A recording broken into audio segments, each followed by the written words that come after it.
예, 오늘 가정의 달 5월 달은 이제 가정의 달 특집으로 좀 진행되고 있는데요.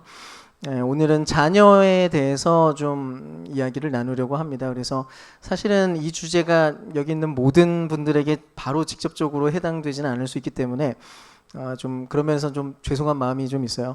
근데 꼭 다루어야 되는 그런 주제이기도 하기 때문에 또 양해를 좀 부탁드리고, 또 사실은 부모의 입장과 자녀의 입장에서 사실 이 두 가지가 균형을 이렇게 이루기는 해야 되는데, 오늘은 이제 시간 관계상 부모 입장에서 보는 개념들에 대해서만 좀 집중하려고 합니다. 그래서 자녀의 입장에서의 내용들은 이제 나중에 다루도록 하고요. 청년들은 이제 이 이야기를 이제 나중에 언젠가 부모가 될 것에 대한 소망으로 좀 들었으면 좋겠어요. 두 가지 숫자에서부터 이야기를 시작하려고 합니다. 지난해 한국의 학부모가 자녀 한 명에게 사용하는 사교육비를 조사를 했어요. 실제로 사교육에 참여하고 있는 학생들을 기준으로 할 때 1인당 월 평균 사교육비가 60만 4천 원이라고 하고요. 그리고 한 해 동안 우리나라에 사용된 사교육비 총액이 대략 27조 5천억 원으로 확인됐습니다. 상당하죠. 그리고 이제 또 다른 조사가 하나 있어요.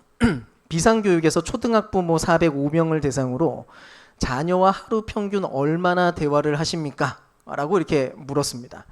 그랬더니 학부모의 66%가 자녀와 하루에 1시간도 대화를 나누지 못한다 라고 대답을 했고요. 특히 대화를 그러면 누가 주도하느냐 라는 질문에는 대부분이 엄마였고, 아빠는 9.1%에 불과했어요. 그리고 또 청소년이 하루 중에 가족과 함께 보내는 시간은 그러니까 평균 13분으로 이제 조사가 됐고요. 학원과 숙제에 쓰는 시간은 총 190분으로 확인됐습니다. 그러니까 가족과는 13분, 이제 나머지로 학업과 이런 쪽으로 이제 190분을 쓴 거죠. 그러니까 데이터 자체가 전부 다 약간 비대칭으로 이렇게 되어 있는 것을 보게 됩니다. 어떤 생각이 드세요? 물론 부모가 한 자녀에게 매달 60만 원 정도를 이제 교육비로 쓸 수 있다는 거는 아마 분명히 그래도 아이를 정말로 사랑하기 때문일 겁니다. 근데 다만 문제는 과연 자녀들도 그런 상황에서 이제 사랑을 느낄 수 있으며, 또 정말 이런 방식으로 부모와 자녀의 사랑이 그냥 가만히 놔둬도 깊어질 수 있겠느냐는 거죠. 아마 당연히 어려울 겁니다. 실제로 한국 청소년의 행복 지수는 놀랍게도 OECD 국가 22개국 중에 22위예요. 꼴찌입니다. 청소년의 행복 지수가 최하위예요. 이렇게 잘 사는 나라가. 특히 한국 고등학교의 무려 71.9%가 자기 행복감이 낮은 편이다라고 스스로 답했는데, 그 이유를 들여다보면 학업에 대한 스트레스와 가족과의 관계의 만족도 문제가 굉장히 큰 비중을 차지하는 것을 보게 됩니다. 결국 부모는 분명히 자녀를 사랑해요. 부모들한테 물어볼 때 부모들은 다 똑같이 대답합니다. 당연히 사랑하죠. 자녀를 사랑한다고 대답하지 않는 부모가 어디 있겠습니까? 근데 정작 그 사랑이 주는 그 깊은 안정과 만족이라고 하는 것이 아이에게는 전혀 전달되지 못하고, 그래서 가정 안에는 매우 심각한 깨어짐의 현실들이 목격되는 게 우리가 보고 있는 사회 현상이라는 거죠. 그런 면에서 오늘 이 부분을 좀 다루어 보려고 해요. 과연 부모와 자녀의 관계는 원래 무엇이고, 이 관계 안에서 진정한 사랑을 이룬다는 것은 대체 무엇을 말하는 것이고, 또 어떤 방식으로 그러면 그런 사랑들을 우리가 이루어갈 수 있을지에 대해서 우리 말씀을 좀 살펴보면서 우리가 반응했으면 좋겠습니다. 일단 시편 127편 3절을 두 가지 버전으로 다시 한번 읽어볼게요. 위에 거는 이제 제가 번역한 거고요. 아래가 이제 개역 개정인데 우리 차례대로 하나씩 읽어보겠습니다. 시작. 보십시오. 자녀들은 여호와께서 물려주신 의사입니다. 태의 열매는 그분이 주시는 상입니다. 보라, 자식들은 여호와의 기업이요 태의 열매는 그의 상급이로다. 아멘. 아마 그래도 교회를 이렇게 오랫동안 다니셨던 분들에게는 이 구절이 꽤 익숙할 겁니다. 왜냐하면 뭐 자녀에 대한 그 뭐 돌잔치나 뭐 이런 관련된 설교를 하면 보통 일반적으로 사용하는 내용이 바로 이거거든요. 근데 여기 사용된 단어들 보세요. 기업 그리고 상급이라고 하는 말이 사실은 이게 전혀 일상적인 말이 아니기 때문에 아무리 우리가 이거를 읽고 들어도 사실 개념 자체가 정확하게 잘 인식되지 못합니다. 그래서 좀 이 부분을 제대로 파악을 해볼 필요가 있는데, 우선 기업으로 번역되어 온 히브리어는 원래는 물려받은 유산을 가리키는 말이에요. 그리고 이 단어가 구약에 굉장히 많이 쓰이는데, 구약에서 이 기업이라고 하는 단어가 쓰일 때는 전부 다 뭘 말하고 있었냐면 다 가나안 땅을 지칭할 때 쓰던 말이에요. 그러니까 기업이라고 하면 전부 가나안 땅을 얘기했어요. 그게 뭐냐면 하나님은 이스라엘에게 가나안 땅을 기업으로 물려주는, 그러니까 유산으로 이스라엘에게 주시겠다고 했고, 그래서 이스라엘과 이 땅의 관계는 매우 독특했습니다. 레위기 25장 23절을 보면 이런 구절이 나와요. 토지를 영구히 팔지 말 것은 토지는 다 내 것임이라. 너희는 거류민이요 동거하는 자로서 나와 함께 있느니라. 자, 뭐라고 해요? 이스라엘과 땅의 관계를 하나님이 설정해 주시는데, 물론 가나안 땅이라고 하는 것은 이스라엘에게 주어진 거예요. 그러니까 하나님이 마음껏 누리라고 주신 땅은 맞습니다. 근데 그럼에도 불구하고 그 땅의 소유주는 항상 언제나 하나님이셨다는 거예요. 그래서 이스라엘의 위상은 그 땅에 아무리 들어가서 자기가 살고 있어도 이스라엘은 그 땅의 주인이 아니었어요. 언제나 이스라엘은 이걸 생각해야만 했어요. 자신은 늘 거류민이고 동거인일 뿐이다. 그래서 욕심을 부리면 안 됐어요. 혹시 자기가 재산이 갑자기 많아져가지고 땅이 많아졌다고 해도 50년이 지나서 희년이 선포가 되면 다시 리셋됐어요. 왜? 내 땅이 아니니까, 원래 처음부터. 그러니까 결국 이 시편 127편에서 기업으로 번역된 이 단어 안에는 처음부터 한 가지 의미가 아주 깊게 새겨져 있었다는 것입니다. 바로 자녀는 받은 것이지 만든 게 아니다. 부모는 그냥 자녀를 맡아서 누리는 존재지 자녀를 소유한 존재가 아니다. 부모는 자녀를 잠시 맡아두었다가 결국 주인이신 그분께 다시 돌려드려야 되는 청지기일 뿐이지 절대로 자의적으로 그 존재를 처분할 어떤 권한도 가지고 있지 않다라는 얘기였어요. 또 상급이라고 번역된 이 히브리어도 보면 본질적으로 어떤 의미가 있냐면 받을만 해서 받는다는 의미예요. 자, 그래서 상이라고 보통 번역해요. 그러니까 받을만 해서 받은 거예요. 뭐 잘해서. 근데 일반적으로 그래서 이 보상상으로 번역되는데, 근데 이상하게도 시편 127편 안에서는 독특한 맥락이 발견됩니다. 자, 1절, 2절 말씀을 한번 읽어볼게요. 자, 이게 이것에서 시작해서 거기까지 도달하는 거거든요. 한번 읽어볼게요. 시작. 여호와께서 집을 세우지 아니하시면 세우는 자의 수고가 헛되며 너희가 일찍이 일어나 늦게 누우며 수고의 떡을 먹음이 헛되도다. 자, 뭘 얘기하는지 아시겠죠? 이 시편의 전체 메시지의 맥락이 뭐냐면 인간이 자기의 힘으로 자신의 능력으로 만들어내려고 하는 모든 것은 헛되다. 그리고 모든 너희가 누리고 있는 좋은 것들은 실상 여호와께서 주시는 것들이다라고 하는 이야기의 맥락들이었어요. 자, 너희가 만드는 것들은 전부 헛돼. 그러나 너희가 지금 누리고 있는 것은 다 내가 준 거야. 그러면서 여기까지 진행됩니다. 그래서 여기서 사용된 상급이라고 하는 단어는 우리가 열심히 노력해서 얻은 보상을 얘기하는 말이 아니에요. 물론 이 상은 받을만 해서 받는 무언가이긴 한데 문제는 받을 만한 이유, 받을 만한 근거가 대체 뭐냐는 거예요. 부모의 성품? 부모의 실력? 부모의 능력? 아니에요. 모든 인간을 귀히 여겨주시고 모든 인간을 사랑해 주시는 하나님 아버지로서 자녀의 진정한 주인이신 그분의 선하신 인도하심을 근거로 주어지는 선물입니다. 이거는 하나님이 자신감이 넘쳐요. 그분이 자신감 넘치는 무언가를 갖고 있기 때문에 그걸 근거로 해서 주어진 어떤 상이라는 거예요. 그분의 자신감 때문에. 비록 부모라는 존재는 늘 연약하고 모자라고 좀 그렇지만 그럼에도 불구하고 하나님 아버지 때문에 그분이 받을 만한 존재이기 때문에 그래서 주어지는 존재가 바로 이 상이라는 겁니다. 자녀들. 이게 바로 오리지널 디자인이었어요. 부모와 자녀 사이에. 근데 우리가 경험하고 있는 세상은 깨어진 세상이죠. 이제 이 부분에서 좀 깊게 한번 생각해 보겠습니다. 과연 우리는 자녀를 보통 어떻게 바라보고 있을까요? 어떻게 대할까요? 한국의 부모들은 자녀를 어떻게 생각할까요? 보통 우리가 근데 많이 쓰는 단어들을 떠올리면 분명 이게 있는 것 같아요. 내 자식이라는 표현. 내 자식이다. 보통 이런 말 하죠. 내가 너를 어떻게 키웠는데. 네가 이러면 안 되지. 내가 너를 위해서 어떻게 희생했는데. 또 옆에서 다른 사람들한테 내 자식이니까 나는 내가 알아서 할 거야. 이건 내 자식인데 뭐라고 하지 마. 내 자식이야. 왜 자연스럽게 우리가 이런 말을 할까요? 기본적으로는 우리 사회가 오랜 세월부터 물려받아온 유교적 가족관이 익숙하기 때문입니다. 실제로 수십 년 전만 해도 우리 사회에서 자녀라고 하는 존재는 독립된 인격으로 별로 생각되지 않았어요. 자녀는 늘 1차적으로는 가문에 속한 어떤 존재였어요. 그러니까 자녀가 태어나면 얘의 인격을 이렇게 바라보는 시도는 거의 없었습니다. 그냥 자녀는 가문에 속한 존재죠. 그래서 부모 세대에서는 늘 이런 질문을 하는 거예요. 얘는 누구 집 손자야? 얘는 누구 집 애야? 예.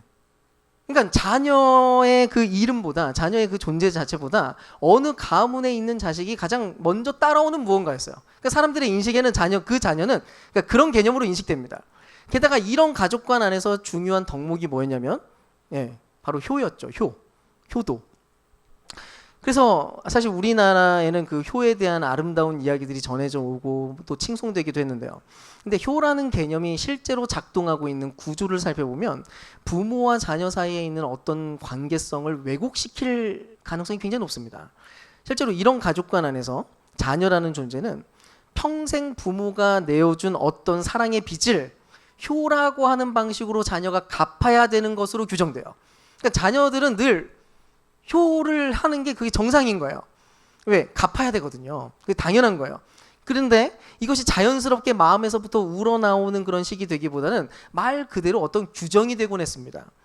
자녀들이 부모를 존경하지 못하고 있어요. 자녀와 부모 사이의 관계가 그렇게 쌓이지 못했어요. 근데 효는 수행해야 돼요. 왜? 의무거든요. 부모는 그래서 자녀를 내가 낳았다는 것만으로도 효를 받을 자격이 있다고 여겨지곤 했습니다. 그렇게 생각했어요. 그게 우리 사회의 가치였어요. 그렇게 할 때 칭송받았고요. 그러다 보니까 부모가 하는 양육은 언젠가 자녀가 그러니까 우리 부모가 해주는 그런 어떤 양육들은 언젠가 자녀들이 다 갚아야 되는 그런 나름의 빚들인 거죠.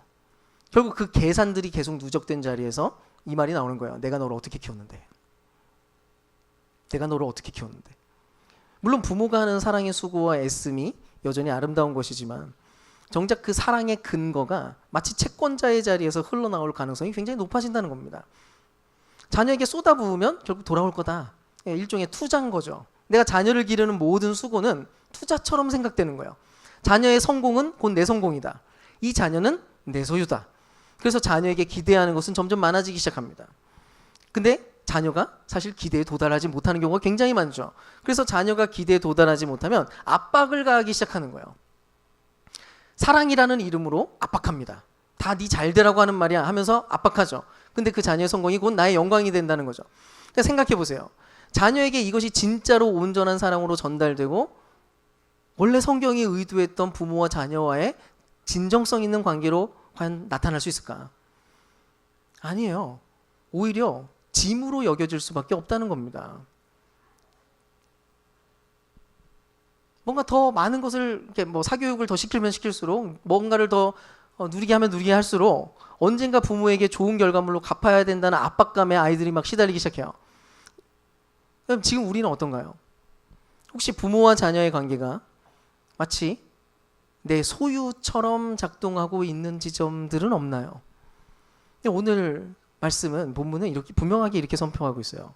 자녀는 물려받은 유산이고 하나님이 주시는 특별한 상이라고. 부모가 절대로 자녀의 주인일 수 없다는 것이고요. 심지어 자녀의 인생을 책임지는 존재 역시도 사실은 부모가 아니라는 것입니다. 오히려 이 아이를 창조하시고 이 아이에게 생명을 넣어주시고 그리고 이 아이로 하여금 살아갈 수 있도록 삶을 인도해 주시는 진짜 아버지는 하나님이시고 부모는 그분이 잠깐 맡긴 그냥 청지기일 뿐이라고 말이죠. 자, 그렇다면 우리가 이 진리, 성경은 명확하게 계속 이 진리를 얘기해요. 자녀는 하나님의 선물이다. 그리고 특별한 상이다. 우리 것이 아니다. 아버지의 것이다 라고 하는 것을 이야기하는데 이 하나님의 메시지를 우리가 진짜로 받아들인다면 부모는 자녀를 대체 어떻게 대해야 될까요? 어떤 모습이 될까요? 자, 한 가지 확실한 걸 말씀드리겠습니다. 우리는 자녀를 환대해야 돼요. 자, 환대. 자, 환대라는 단어는 헬라어로 보면 필록세니아라고 하는데요. 이제 화면을 좀 보여주실래요? 네. 그 두 단어가 합쳐진 말입니다. 필로스, 사랑이라는 단어고요. 크세노스, 낯선 자라는 단어가 두 개가 합쳐진 단어가 이 필록세니아예요. 그래서 원래 환대라고 하는 말 자체가 낯선 자에 대한 사랑입니다. 자, 생각해 보세요.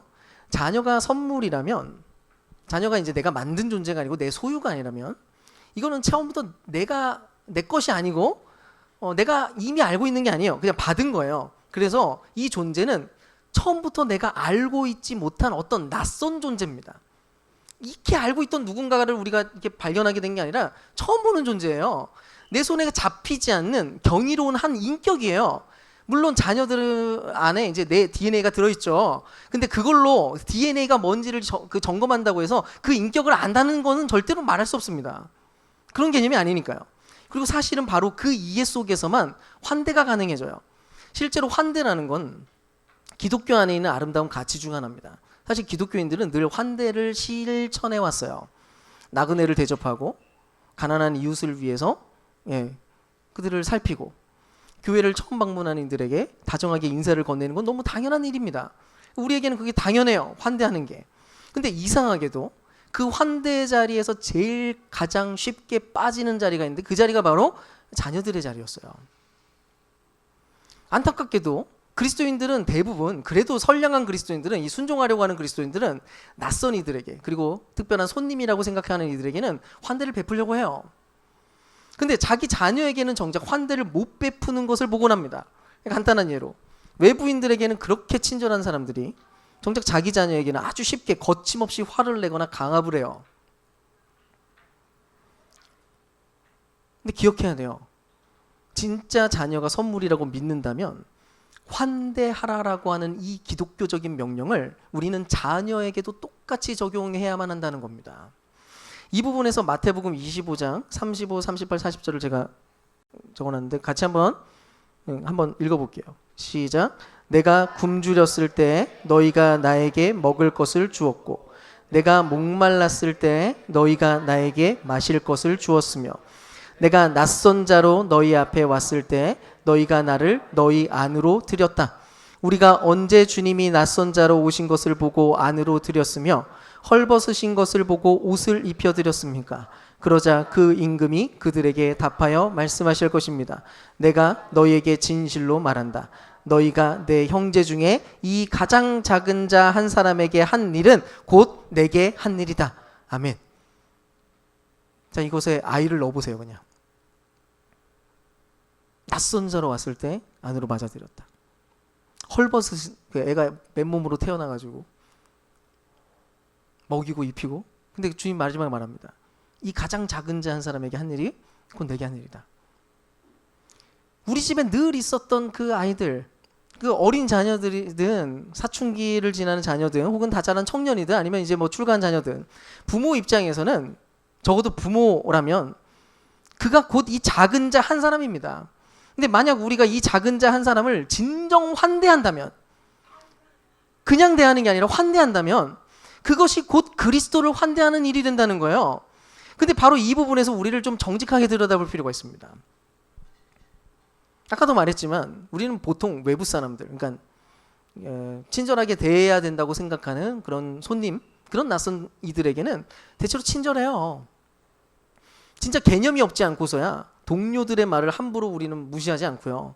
끝까지 들어주기도 하고, 처음 만난 사람들에게는 그래도 좀 미소를 지어보려고도 하고, 상대를 배려하고 최대한 그래도 좀 불편함이 없도록 좀 도와주려고 시도하는 일들을 우리는 합니다. 근데 집에만 오면 바깥에서 했던 그것과는 전혀 다른 모습을 할 때가 있어요. 배우자의 한마디에 막 짜증을 내고, 다른 사람이 했으면 아마 짜증 안 냈을 텐데 배우자가 말하면 짜증을 내요. 자녀에게는 말을 그렇게 막 함부로 합니다. 거침없이 막 말도 잘라요. 다른 사람들 말은 그렇게 자르지 못하는데 자녀들 말은 아주 쉽게 자릅니다. 가장 사랑해야 될 가족들과 자녀들에게 가장 함부로 한다고요. 왜일까요? 왜 우리가 이렇게 될까요? 이게 실제 몇몇 사람과 그런 게 아니라 거의 모두가 그래요. 이유가 이거예요. 일반적으로 자기 가족들이나 자녀에 대해서는 나한테 이미 속한 존재로서 내가 다 안다고 이미 판단을 끝내버렸기 때문입니다. 자, 우리는 실제로 그렇게 생각해요. 내가 다 알아, 얘는. 판단이 끝났어요. 내 자식은 내가 가장 잘 알지. 가족들은 내가 제일 잘 알지. 내가 같이 살고 있는데 내가 누가 모르겠어. 내가 제일 잘 알지. 확신해요. 근데 여러분, 원래 환대라고 하는 거는 상대를 낯선 그리고 독립적인 어떤 인격으로 생각하니까 환대가 시작됩니다. 낯설지만 독립적인 인격으로 내가 인정할 때 환대를 하게 돼요. 낯선 사람이니까, 우리가 완전히 잘 모르니까, 판단이 안 끝난 존재니까 저 사람이 뭘 좋아하는지도 모르고 또 뭘 싫어하는지도 모르니까 보통 조심합니다. 그리고 배려하려고 애를 써요. 근데 자녀요? 다 안다고 생각해요. 그리고 확신해요. 그리고 또 얘는 어디 가지도 못해요. 지가 뭐 여기 살아야지 뭐. 소유물이라고 생각하니까 자녀가 단 한마디로 표현을 하려고 하는데 다음 말을 다 짐작해가지고 그냥 말 잘라버리고, 자녀의 표정만 보고도 마음을 그냥 뭐 전부 단정 지어버리고, 사실은 다른 마음일 수 있는데 내가 다 알지 뭐, 저는 표정 보면 저거 저렇게 행동하는 거 보니까 지금 무슨 생각하는지 내가 다 알지, 이래버려요. 자녀가 집에서 보여준 어떤 한 장면들만으로, 그러니까 집 안에서만 보게 되는 그 모습만으로 아이의 존재 전체를 정의해버리는 일들이 우리에게는 너무 쉽게 일어납니다. 근데 기억할 필요가 있어요. 우리는 실제로 자녀를 모를 확률이 매우 높습니다. 잘 모릅니다. 일단 자녀가 매일 자라고 있어요. 우리의 자녀들은 매일 새로운 경험을 하고 있어요. 그것도 아주 급속한 속도로. 어제의 아이와 오늘의 아이가 과연 같은 아이일까요? 아닙니다. 근데 우리는 예전에 알던 걸 전부로 생각해요. 전부로 생각하고는 그 내가 규정한 그 작고 초라한 그림에 얘를 그냥 이미 찍어놨어요.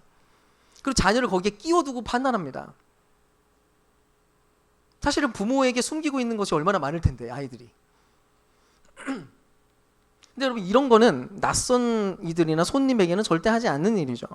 집에 이제 막 알기 시작한 귀한 손님이 찾아왔다고 해요. 근데 손님한테 마치 그 손님을 다 안다는 듯이 당신 하는 것마다 늘 그 모양인 그 꼴이시네요. 당신이 어차피 그럴 줄 알았어요. 이런 말 어떻게 합니까? 얼마나 무리한 말이에요. 그래서 혹시 조금 뭐 그 손님이 하는 행동들이 뭐 나한테 좀 불편할 수 있잖아요. 근데 불편하더라도 보통은 그래도 우리는 환대를 실천하는 그 교양인이기 때문에 좀 내색하지 않고 보통은 그냥 하는 말을 충분히 그래도 들어주기도 합니다. 속으로는 뭐 좀 불편한 마음이 있어도 굳이 막 그거를 막 다 표현하진 않아요. 그리고 혹은 정말 말해야 되겠다 이거 싶을 때는 그래도 막 말하는 게 아니라 조심스럽게 예의 바르게 얘기합니다. 근데 생각해 보세요. 자녀들에게 어떻게 하는지. 바로 말 나옵니다. 왜 그거 그렇게밖에 못해? 잘 좀 하지. 어우, 넌 어떻게 맨날 그 모양이야? 너 그렇게 가지고 사회생활 하겠어? 좀 적극적으로 좀 해봐. 너 그렇게밖에 못해? 정신 좀 차려라. 다 기억나시죠? 자신이 한 거. 짜증, 화, 비난, 날선 말투 거침없이 나옵니다. 우리 서로를 보면서 저분이 그럴 리가 없어 이렇게 생각하실 수 있는데 아닐 거예요. 다 합니다. 우리가.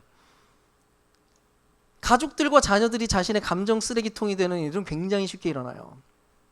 사랑이 없어서요? 아니죠. 사랑하죠. 근데 자기에게 소유된, 이미 판단된, 판단이 끝난 그런 존재로 여기니까 이런 일이 생겨요. 자, 그러면 우리가 어떻게 해야 우리의 자녀를 환대할 수 있을까요? 일단 이거는 거창한 게 아니라 우리가 처음 보는 귀한 손님에게 자연스럽게 자동으로 나오는 그런 반응들을 자녀들에게도 적용을 해보려고 애를 써보면 되는 건데, 일단은 근데 기본적으로는 두 가지가 필요한 것 같아요. 첫 번째는 어쨌든 우리가 자녀를 알지 못한다는 것을 인정을 똑바로 할 필요가 있습니다. 인정해야 돼요. 어제까지 알던 자녀가 그 자녀가 아닐지도 모른다는 거예요. 내가 만든 그림에 불과하다는 것에 대해서 인정해야 된다는 겁니다. 근데 이게 어려워요. 쉽지 않을 겁니다. 우리는 본능적으로 자녀를 대할 가능성이 매우 높아요. 가만히 놔두면 우리는 본능으로 대해요. 근데 우리는 매일 내가 확정한 그 그림을 자꾸 내려놓을 필요가 있습니다. 그래서 그 그림을 단정지은 채로 자녀를 대하는 게 아니라 매 순간 한 인격으로 낯선 존재로 환대하면서 새롭게 알아가는 즐거움을 누리기 위해서 자녀와 대화를 해야 돼요. 잘 들으세요. 자녀와 대화하는 목적이 뭐냐면 얘를 나는 오늘 또 새롭게 알 수 있을 거야 라고 기대하면서 하는 거예요. 이 기대가 없으니까 자녀랑 대화를 안 하는 거예요. 다 아는데 뭐 대화 안 하죠. 그러니까. 근데 내 주장을 관철시키기 위해서 대화하는 게 아니라 이 존재를 알고 싶어서 대화를 하는 거예요. 그래서 대화를 하더라도 자녀를 틀에 맞춰 끼우기 위한 소통이 아니고 자녀를 있는 그대로 알고 싶은 대화를 해야 됩니다. 이거 말고요. 숙제했어? 뭐 공부 잘 돼? 너 몇 점 맞았어? 너 오늘 잘했어? 이런 거 말고요. 진짜 속마음을 들어주고 무엇을 진짜로 좋아하는지, 사실은 뭘 진짜 싫어하는지, 뭐가 그렇게 불편했는지, 뭐 완전히 이해가 되지도 않고 납득이 안 될 수도 있어요. 얘는 워낙 특이한 애들이니까. 우리랑 다르거든요.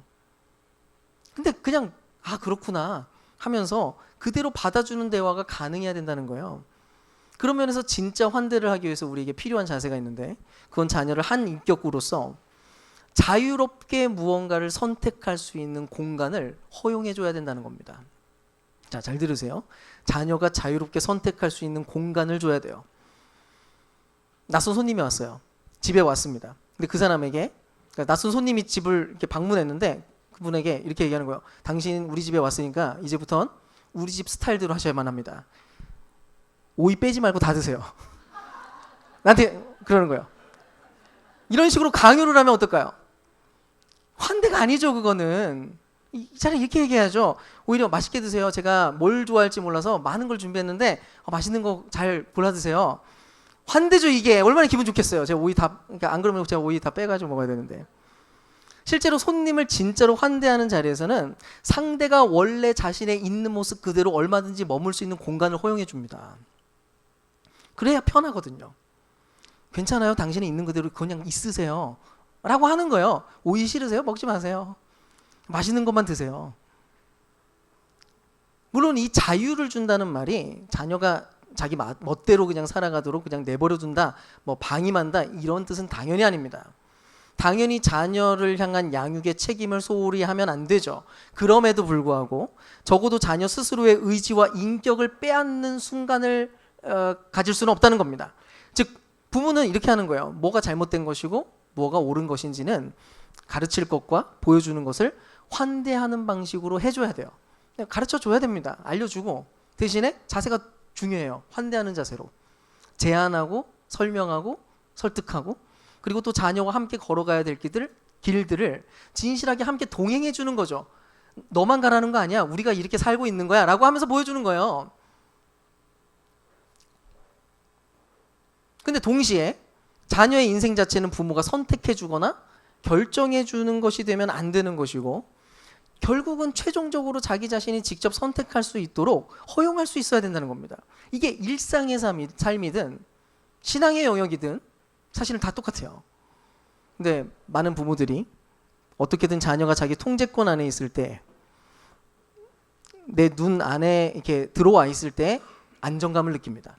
그러니까 이게 내가 내 시야에 다 들어와야 돼, 한눈에. 그래야 안심해요. 또 자녀가 하는 선택이, 얘가 선택하는 게 내가 원하는 선택을 얘도 선택했으면 좋겠어요. 늘 똑같아야 된다고 확신해요. 그래야 내 자식이라고 생각해요. 네가 내 자식이면 내가 선택하려고 하는 것을 네도 선택해야지, 이렇게 생각합니다. 그래서 어떤 친구를 사귀고 어떤 뭐 학원을 다니고 어떤 진로를 선택해야 되는지, 하여간 크고 작은 모든 결정들에 대해서 부모는 자신이 정답을 안다고 착각을 하고 그 정답에 자녀를 규정하고, 자녀는 반드시 이 정답을 함께 따라와야 된다고 생각해요. 그러면 자기는 자녀 양육에 성공했다고 생각합니다. 얘가 내 선택을 그대로 따르고 있으니까. 그래서 많은 사람들이 그 초등학교 시절에 내 자녀가 굉장히 잘하고 있다고 착각해요. 나중에 난리가 납니다. 사실은 그래서 한 게 아닌데. 그래서 이렇게 얘기해요. 안 돼. 내가 너보다 오래 살았어. 네 뭘 알아, 네가. 내가 오래 살아서 다 알아. 나도 다 겪어봤어. 다 너 잘 되라고 하는 소리야. 이 얘기하잖아요.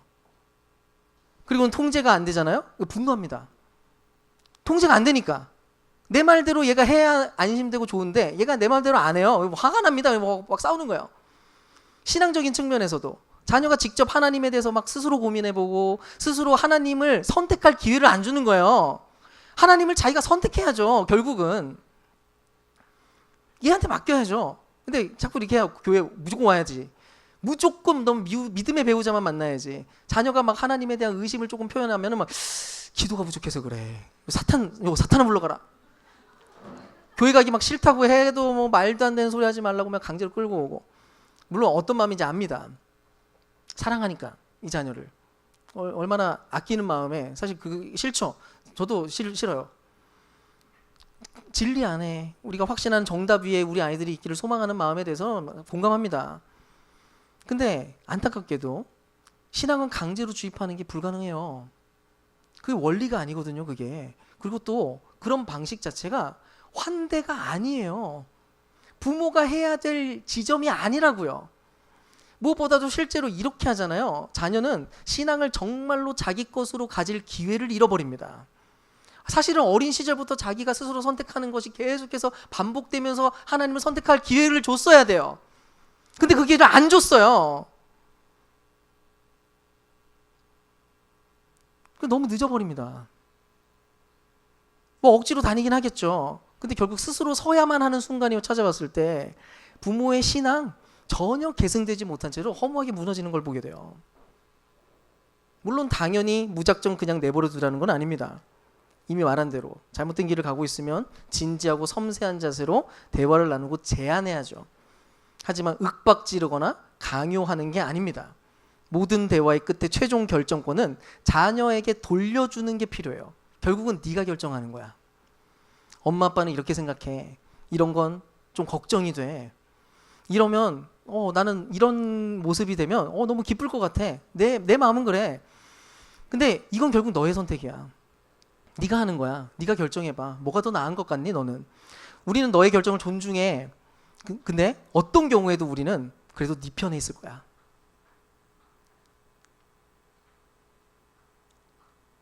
이게 부모가 해야 될 일입니다. 이게 어려워요. 부모는 자꾸 이런 생각이 들거든요. 자녀가 잘못된 결정을 할까봐, 얘가 잘못된 결정을 할까봐 무서워요. 왜냐면 그 결과를 그래도 짐작이 되니까요. 아이의 인생이 망가질까봐 두렵거든요. 근데 오늘 본문이 말해주는 것은 분명합니다. 자녀는 언제나 하나님의 것이다. 즉 자녀가 우리 자신의 통제 아래에 있을 때 안전해지는 게 아니다. 그게 아니고 오직 하나님의 손 안에 있을 때 그것이 안전한 것이다. 그런 면에서 우리가 자녀에게 자유를 주면서 신뢰해야 되는 부분이 뭐냐면 우리 자녀의 어떠함, 내 자녀의 성실함, 똑똑함, 착함 뭐 이런 게 아닌 거예요. 신뢰해야 되는 건 그게 아니라 야 얘는 똑똑하고 성실하고 뭐 이러니까 내가 자유를 줄 수 있어. 근데 얘는 똑똑하지도 않고 뭔가 좀 성실하지도 않은 것 같아서 얘한테 자유 주면 큰일 나. 그거 아니라고요. 우리가 신뢰할 수 있는 근거는 뭐냐면 오직 진짜 하나님 아버지를 내가 신뢰하기 때문에 자유를 허용할 수 있게 되는 겁니다. 근거가 다른 데 있어요. 때때로 자녀가 잘못 가는 것처럼 보여도 여전히 내가 신뢰하는 그분이 자녀를 따라가고 계신다는 믿음, 자녀가 내 눈밖에 벗어나서 통제가 되지 않는 순간이 찾아온다고 해도 여전히 하나님 아버지께서 내 기도를 듣고 계시고 그 한가운데서 여전히 일하고 계신다는 것을 신뢰하는 그 마음, 하나님께서 합력하여 선을 이루시는 분이라는 것에 대한 신뢰로 여전히 작동하고 있다는 확신 속에서 그제서야 부모가 자녀에게 자유를 감히 놀랍게도 허용할 수 있게 되는 겁니다. 그렇다면 자녀에게 자유를 허용한다는 것이 정확히 어떤 것인지 아주 구체적인 성경의 예를 좀 들어볼게요. 누가복음 15장을 보면 일명 탕자의 비유가 등장합니다. 여기서 둘째 아들이 아버지에게 자기 유산을 물려달라고 얘기해요. 너무 비상식적이고 무례한 요청이었죠. 1세기 유대 문화에서 아버지가 살아계신데 거기에서 미리 유산을 달라고 하는 것은 마치 이런 말과도 같았어요. 아버지, 전 당신이 빨리 죽기를 원합니다. 마치 이런 선언과도 같았습니다. 아주 나쁜 행동이었죠. 게다가 이렇게 성숙하지 못한 자녀, 그러니까 이런 이야기를 하는 것 자체가 매우 미성숙한 건데 이 자녀가 그 돈을 들고 가져가 봤자 얘가 뭐 똑바로 인생을 과연 살까요? 결국 낭비로 끝나게 되는 것을 우리는 최종적으로 보게 되는데 그럼에도 불구하고 이 명백한 잘못된 결정에 대해서 아버지의 반응이 뭐냐면 존중하는 걸 보게 됩니다. 들어줍니다. 막지도 않으시고 심지어 책망하는 얘기도 없고요.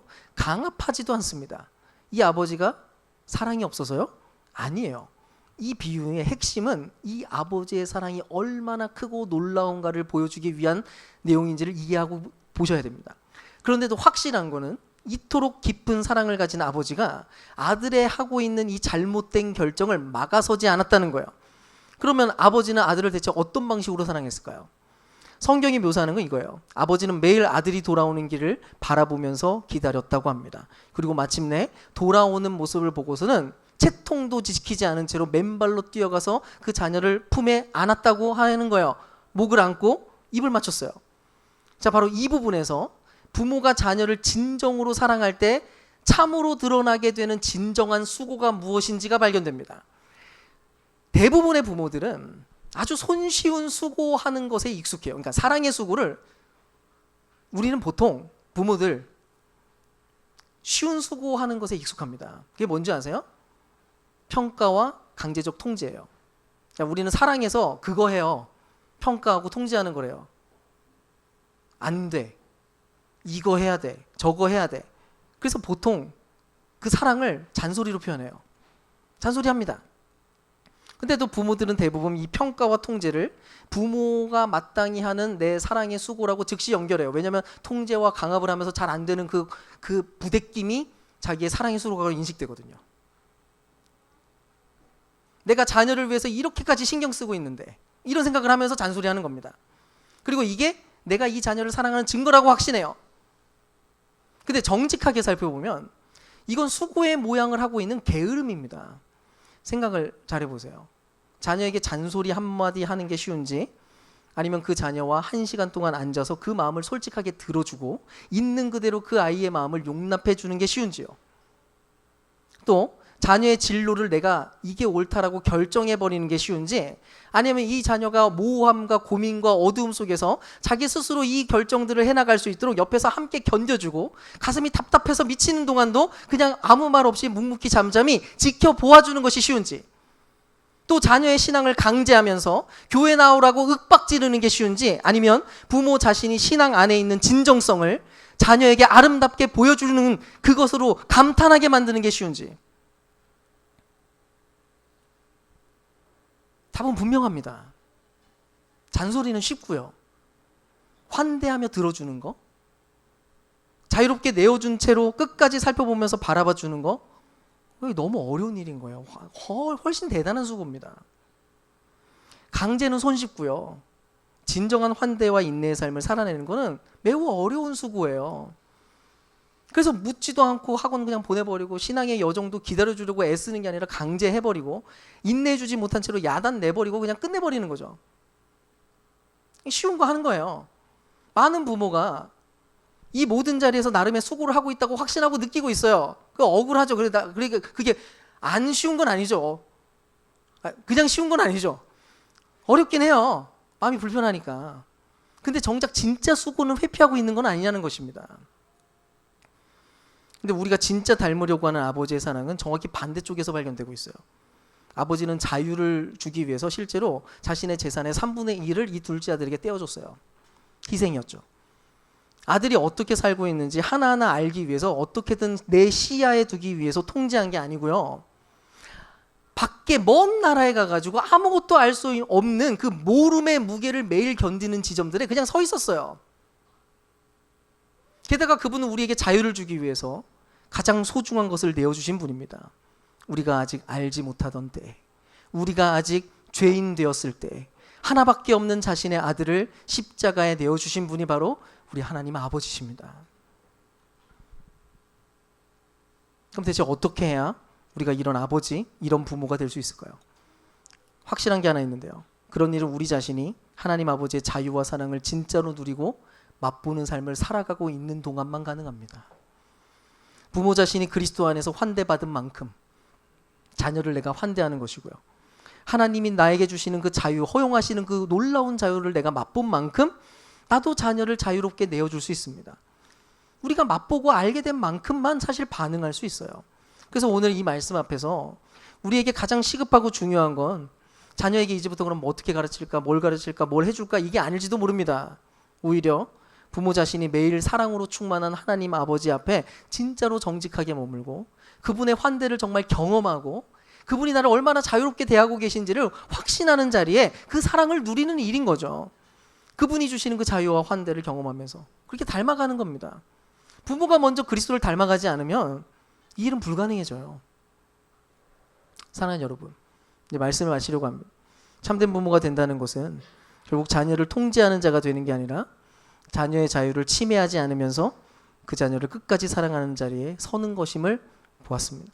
사실 그래서 어쩌면 그 자리가 부모로서 이렇게 행동하는 게 너무 약한 자리 아닌가? 너무 권위가 없는 거 아닌가? 이런 생각이 들기도 할 거예요. 왜요? 자녀에 대한 통제권을 내려놓는 거니까. 마치 힘없는 자처럼 그렇게 행동하는 거니까요. 근데 성경 분명히 얘기해요. 사실은 그 자리가 가장 강한 자리라고. 그 자리가 가장 강력한 지점이라고. 가장 낮아졌을 때 가장 큰 권위가 발생한다고. 자녀의 자유를 인정하는 사랑만이 정말로 자녀를 변화시키는 진짜 사랑이라고 말이죠. 어쨌든 이제 한 주 동안 오늘 이야기했던 이 모든 말씀들을 기반으로 워크북을 만들었습니다. 그걸 사용해서 자녀를 대하는 우리의 자세와 방식들을 스스로 좀 점검도 해보시고 또 어떻게 해야 되는지에 대한 그 가이드에 따라서 연습도 막 해보십시오. 그래서 부모와 자녀가 함께 진정한 아버지를 닮아가는 여정을 아름답게 걸어가는, 그래서 그 관계가 점점 더 아름다워지고 회복되어가는 그런 저와 여러분 될 수 있기를 주님의 이름으로 축원드립니다.